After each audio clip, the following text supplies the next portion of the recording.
अहिंसा तीर्थ प्रणेता,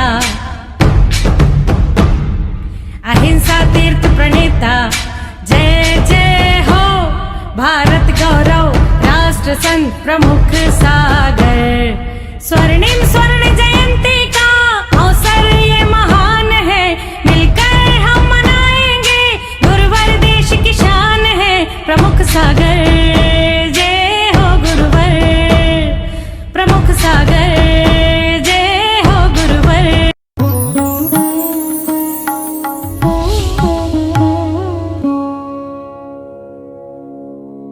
पद्माऊ,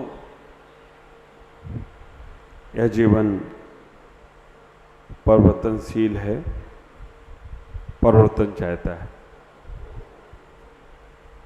संसार में जो कार्य हम वर्षों से करते आ रहे हैं, अनादिकाल से करते आ रहे हैं, उसी कार्यों में हम सब लगे हुए हैं। उस कार्यों में जहाँ तक सफलता मिलती है, वहाँ तक हम आगे बढ़ने का प्रयास करते हैं। लेकिन हमें हमेशा एक चीज इतना सोचना है कि जो कुछ हमने किया है उसमें और आगे क्या कर सकते हैं। हमारी अगर डेली रूटीन, डेली चर्या कोल्हू के बैल की तरह एक ही जैसी है, हम जैसा कल कर रहे थे वैसे ही आज कर रहे हैं, जैसा कल करेंगे वैसे ही परसों करते रहेंगे, तो हम वहां के वहां यंत्रवत स्थित हो गए।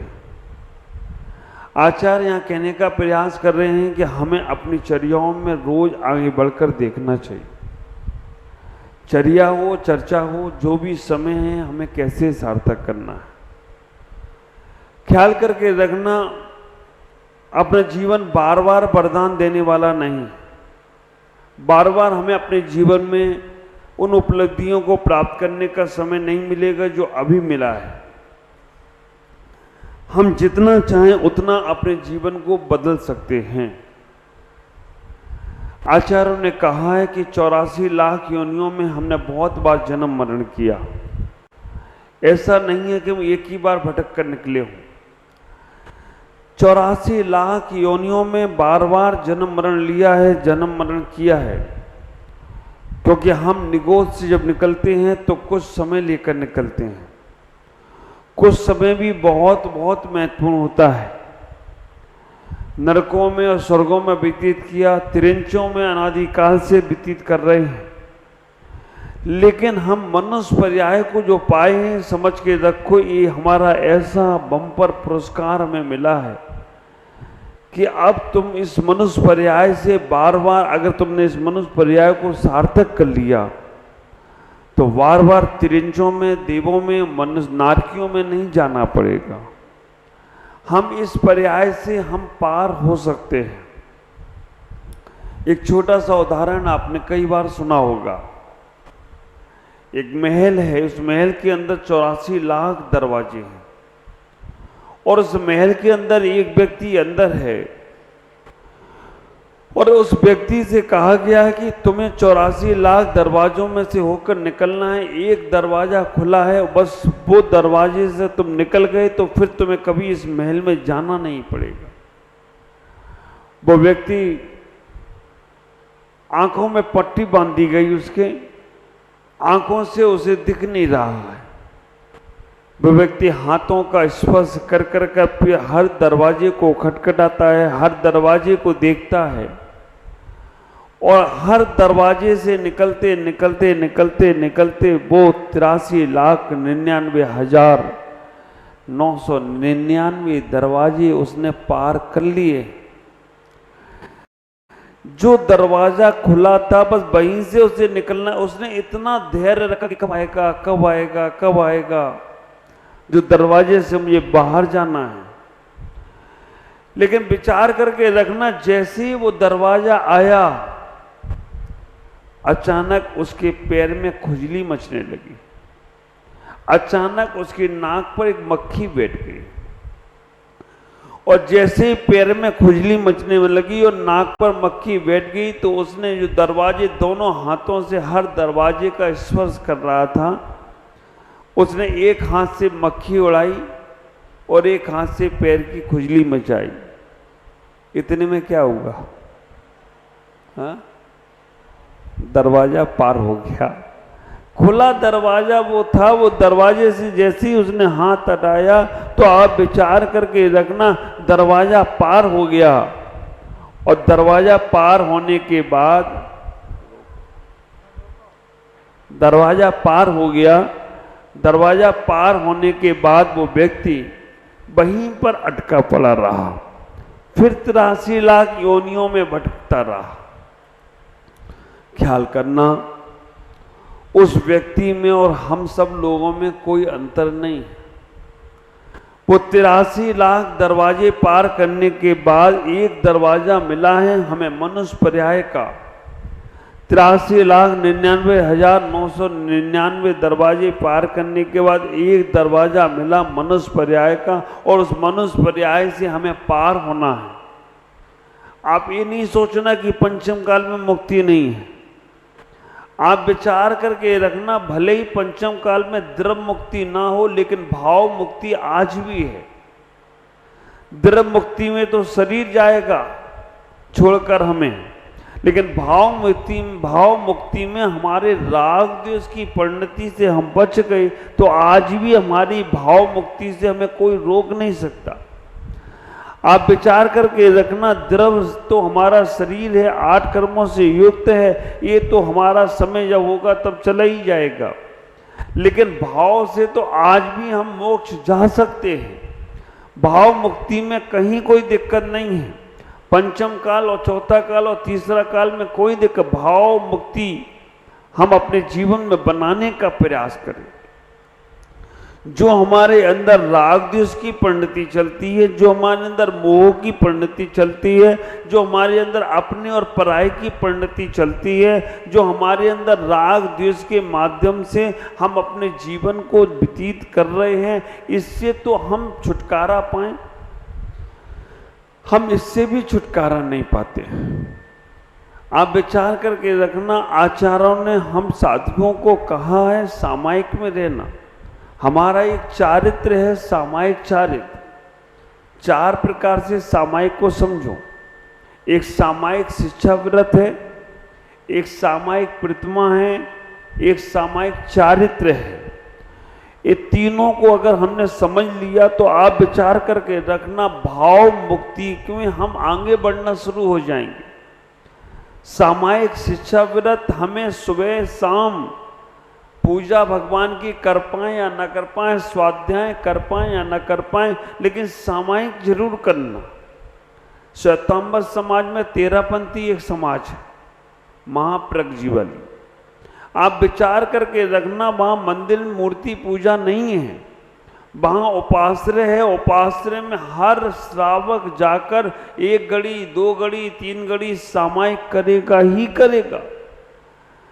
रोज नहीं कर पाते तो उन्होंने समय बना लिया कि शनिवार को 8 बजे, कितना भी काम हो, कैसा भी काम हो, 8 से 8:30 हमें उपासना में जाना ही जाना है। उसमें उनकी ऊर्जा, उसमें उनकी एनर्जी प्राप्त होती है। आप विचार करना, आप ये मत सोचना कि महाराज जी कल से लगे पूजा पाठ के निषेध करने में। पूजा पाठ नहीं करना, भगवान का धर्म ध्यान करो, सामयिक करो, ये करो, नहीं। मैं कहना चाहता हूं, वहीं तक गाड़ी कब तक अटकी रहेगी? कब तक हम अभिषेक पूजा और स्वाध्याय के माध्यम से अपने जीवन को जी रहे हैं? हम सामयिक में करने का प्रयास करें। कल मैंने कहा था, पूजा पाठ स्वाध्याय, पूजा पाठ तुम्हारी नौकरी है, स्वाध्याय ध्यान तुम्हारी मालिकाना है। नौकर नहीं हो तुम, फिर मालिक हो। पूजा पाठ ड्यूटी है, जॉब कर रहे हैं, लेकिन जब हम स्वाध्याय और ध्यान में जाते हैं तो हम मालिक बन जाते हैं, हम व्यापार करते हैं। व्यापार करने वाला कुछ नया नया रोज सोचता है, और नौकरी करने वाला तो बस वहीं तक सीमित रह जाता है। नौकरी करने वाले के दिमाग वहीं तक सीमित रहते, वो ज़्यादा और नहीं सोच सकता है। तो हम अपने जीवन में सामायिक को स्थान दें। सामायिक शिक्षा व्रत 1 घड़ी 24 मिनट भी भगवान के लिए धर्म ध्यान करने के लिए हम बैठने का प्रयास करें। ज्यादा बाहर नहीं जा पाए तो कोई बात नहीं, अंदर जो तुम्हारे है श्वास उसको ही देखो। आ रही है श्वास और जा रही है श्वास, आप इस श्वास की कीमत समझते कि नहीं समझते मालूम नहीं। इस संसार में जो चीज फ्री है उसकी आदमी को कीमत नहीं। और लेकिन सबसे ज्यादा महत्वपूर्ण अगर देखा जाए तो वो ही है जो ऑक्सीजन तुम्हें फ्री मिल रही है। कोरोना के समय में उस ऑक्सीजन की कीमत तुम्हें पता चली थी। एक सिलेंडर के लिए पूरा घर लग जाता था लेकिन मिलता नहीं था। खाना बनाने का सिलेंडर मिलना आसान था लेकिन श्वास लेने वाला सिलेंडर मिलना मुश्किल हो गया था। आप विचार करके रखना, हवा, पानी, प्रकाश, नदी, ये जो प्रकृति में जो मिल रहा है ना, इसकी कीमत नहीं है। आप ख्याल करके रखो। और ये सबसे ज्यादा बहुत महत्वपूर्ण चीजें हैं। नींद नहीं आती ना जिस आदमी को, ऐसी बेचैनी बढ़ती है। अगर किसी आदमी को 15 दिन तक नींद नहीं आई वो आदमी पागल हो जाएगा। हाँ, आप विचार करके रखना, अमेरिकाओं की जेलों में ऐसी जेलें हैं जहां पर आदमी को केवल सजा दी जाती है कि इसको सोने नहीं देना।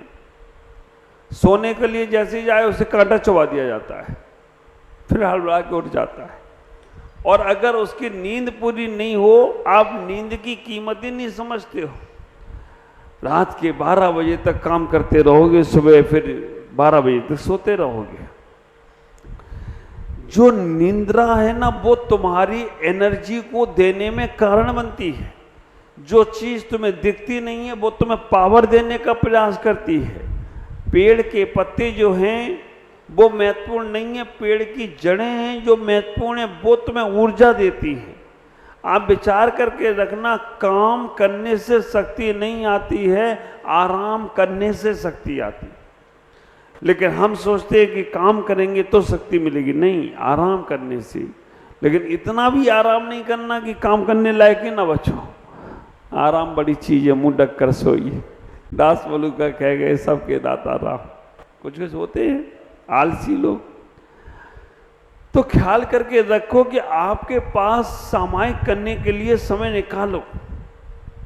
इतने काम, इतने सारा का सारा जीवन है। कहीं पे भी अगर आपके यहाँ मंदिर हो, आपके यहाँ उपास्य हो, आपके यहाँ स्थान धर्म स्थल हो, वहां जाकर 24 मिनट बैठ जाओ।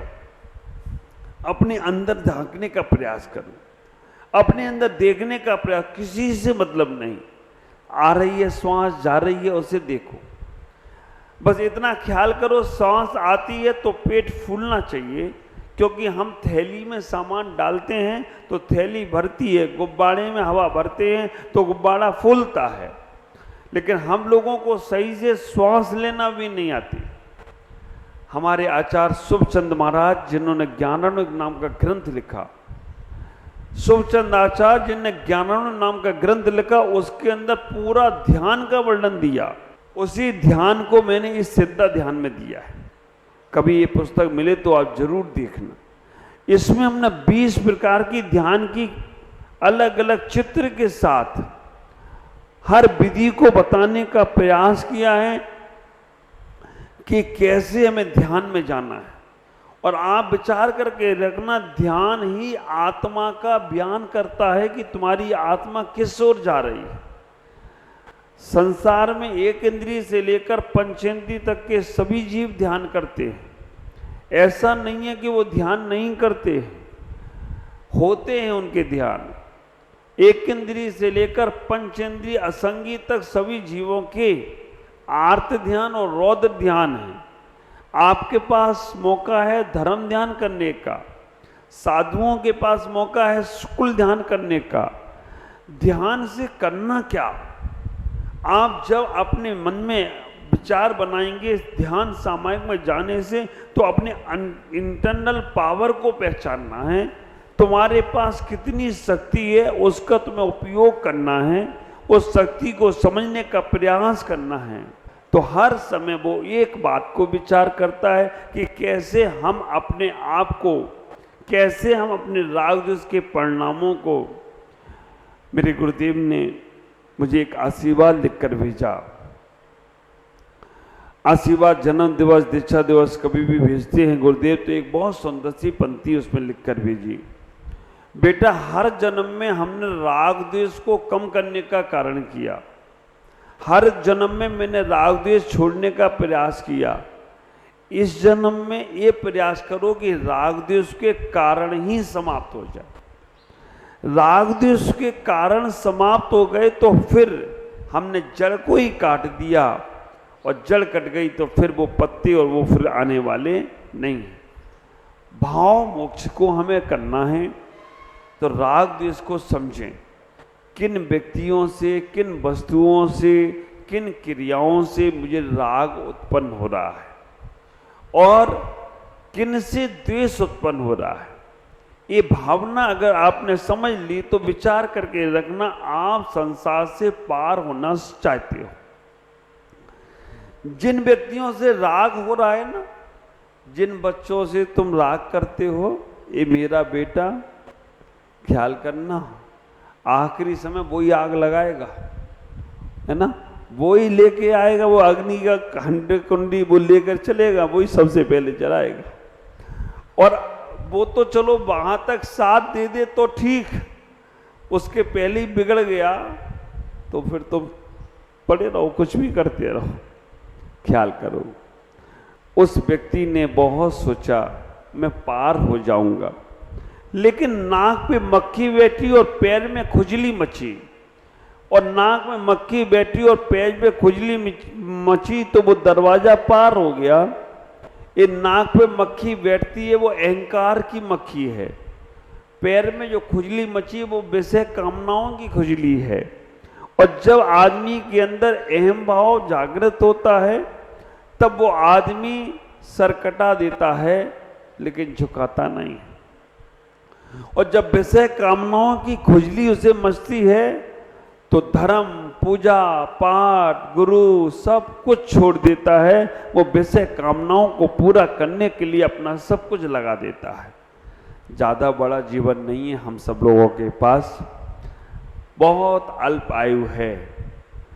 इस छोटी सी अल्प आयु में हम जितना अपने आप को पावरफुल बना सकते हो, जितना अपने आप को समझ सकते हो, जितना अपने जीवन को देख सकते हो, उतना करने का प्रयास करो, तभी तुम्हारा जीवन सार्थक होगा।